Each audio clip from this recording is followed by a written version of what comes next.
जय श्री गणेश। आज मैं आपको मार्गशीर्ष माह की कृष्ण पक्ष की एकादशी यानी ग्यारस की कहानी सुनाने जा रही हूँ। अगर आपको पसंद आए तो लाइक और सब्सक्राइब जरूर करें। सतयुग में एक महाभयंकर मुर नाम का दैत्य था। उस मुर दैत्य से सभी देवता अत्यंत भयभीत रहते थे। इन दैत्य इंद्र आदि देवताओं को जीतकर उन्हें उनके स्थान से गिरा दिया करता था। तब देवेंद्र ने महेंद्र से प्रार्थना की, हे शिव शंकर, हम सब लोग इस समय मुर दैत्य के अत्याचारों से मृत्युलोक में अपना जीवन व्यतीत कर रहे हैं। कृपा कर इस दुख से छूटने का उपाय बताइए। महादेव जी बोले, हे देवेंद्र, आप श्री विष्णु भगवान के पास जाइए। इंद्र तथा अन्य देवता क्षीर सागर, जहाँ पर भगवान विष्णु शेषशैया पर शयन कर रहे थे, वहां गए और देवताओं सहित इंद्र ने उनकी स्तुति की। हे देवताओं के देवता और देवताओं के देवताओं द्वारा स्तुति करने योग्य आपको बारंबार प्रणाम है। हे दैत्यों के संहारक, हे मधुसूदन, आप हमारी रक्षा करें।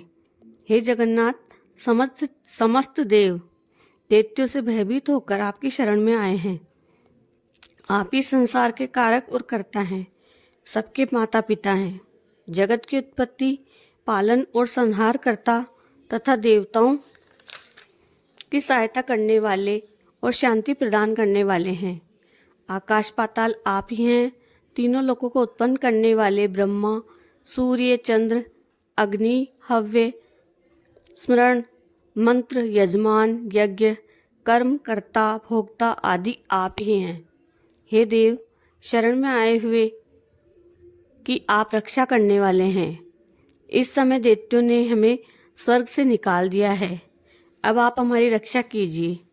देवताओं की करुण वाणी को सुनकर श्री विष्णु भगवान बोले, हे देवताओं, वह कौन सा दैत्य है जिसने देवताओं को जीत लिया है, और वह कहाँ रहता है तथा उसमें कैसा बल है, यह सब मुझसे कहो। भगवान के वचनों को सुनकर इंद्र बोले, हे भगवान, प्राचीन समय में नाड़ी जंग नाम का एक दैत्य था। उस दैत्य की ब्रह्मवंश से उत्पत्ति हुई थी। उस दैत्य के लड़के का नाम मुर है। वह अपनी राजधानी चंद्रावती में रहता है। वह अपने बल से समस्त विश्व को जीतकर सब देवताओं को देवलोक से निकालकर इंद्र, अग्नि, यम, वरुण, चंद्रमा, सूर्य बनकर पृथ्वी को तपाता है, मेघ बनकर जल की वर्षा करता है। अतः आप उस दैत्य को मारकर देवताओं की जीत कराओ। इंद्र के वचन सुनकर श्री विष्णु भगवान बोले, हे देवताओं, मैं तुम्हारे शत्रुओं का शीघ्र ही संहार करूंगा। अब सब चंद्रावती नगरी को जाइए। इस प्रकार भगवान विष्णु देवताओं से कहकर उनके पीछे पीछे चंद्रावती नगरी को चल दिए।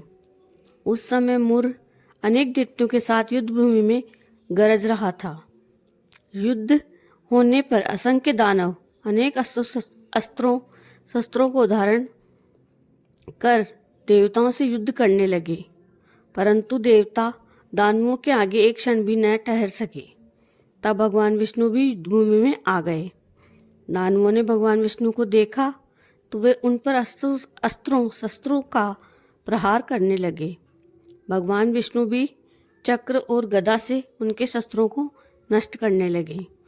इस युद्ध में अनेकों दानव सदैव के लिए सो गए, परंतु दैत्यों का राजा मुर भगवान के साथ निश्चल भाव से युद्ध करता रहा। भगवान विष्णु मुर को मारने के लिए जिन जिन शस्त्रों का प्रयोग करते वे सब उसके तेज से नष्ट होकर उस पर पुष्पों के समान गिरने लगे। वह आपस में मल्ल युद्ध करने लगे, परंतु उस दैत्य को न जीत सके। अंत में भगवान विष्णु शांत होकर विश्राम करने की इच्छा से बद्रिका आश्रम आ गए। उस समय 48 कोस लंबी एक द्वार वाली हेमवती नाम की गुफा में शयन करने के लिए विष्णु भगवान घुसे। हे अर्जुन, अतः मैंने उस गुफा में शयन किया।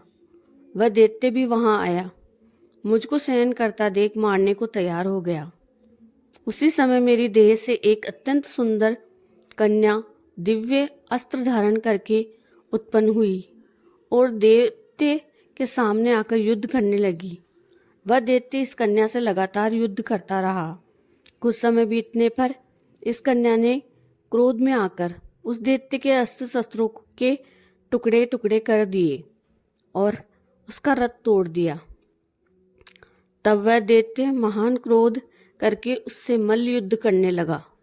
उस कन्या ने उसको धक्का देकर मूर्छित कर दिया।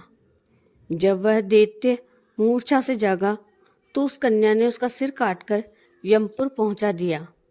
अन्य समस्त दानव भी ऐसा देखकर पाताल लोक चले गए। जब भगवान विष्णु की निद्रा टूटी तो उस दैत्य को मरा देखकर अत्यंत आश्चर्य करने लगे और विचारने लगे, इस दैत्य को किसने मारा। तब कन्या भगवान से हाथ जोड़कर बोली कि हे भगवान, यह दैत्य आपको मारने को तैयार था, तब मैंने आपके शरीर से उत्पन्न होकर इसका वध किया है। इस पर भगवान बोले, हे कन्या, तूने इसको मारा है, अतः मैं तेरे ऊपर अत्यधिक प्रसन्न हूँ। तूने तीनों लोकों के देवताओं को सुखी किया है, इसलिए तू इच्छा अनुसार वरदान मांग।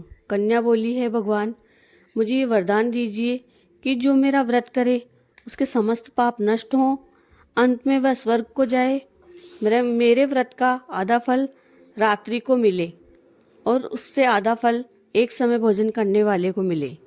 जो मनुष्य भक्तिपूर्वक मेरे व्रत को करे वह निश्चय ही आपके लोक को प्राप्त करे। कृपया मुझे ऐसा वरदान दीजिए, जो मनुष्य दिन और रात्रि को एक बार भोजन करे वह धन धान्य से भरपूर रहे। इस पर भगवान विष्णु उस कन्या से बोले, हे कल्याणी, ऐसा ही होगा। मेरे और तेरे भक्त एक ही होंगे और अंत में संसार प्रसिद्धि को प्राप्त होकर मेरे लोक को प्राप्त करेंगे। हे कन्या, एकादशी को पैदा होने से तेरा नाम भी एकादशी हुआ। जो मनुष्य तेरे इस दिन का व्रत करेंगे इसके समस्त पाप नष्ट हो जाएंगे और अंत में मुक्ति को प्राप्त करेंगे। तू मेरे लिए अब तीज, अष्टमी, नवमी और 14 से भी अधिक प्रिय है। तेरे व्रत का फल सब तीर्थों के फल से महान होगा।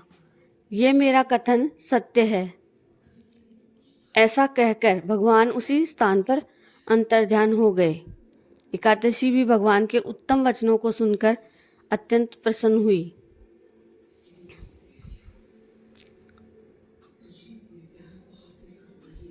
हे अर्जुन, सब तीर्थों, दानों, व्रतों के फल से एकादशी व्रत का फल सर्वश्रेष्ठ है।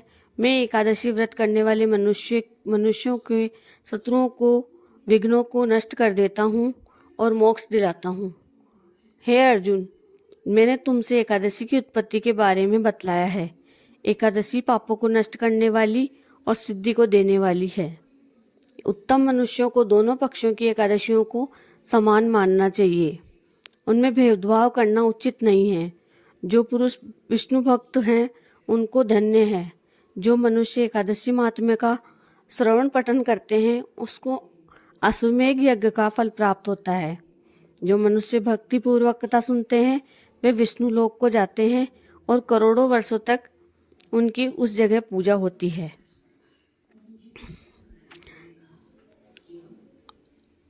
आज मेरी ये कहानी पूरी हुई। जय श्री गणेश।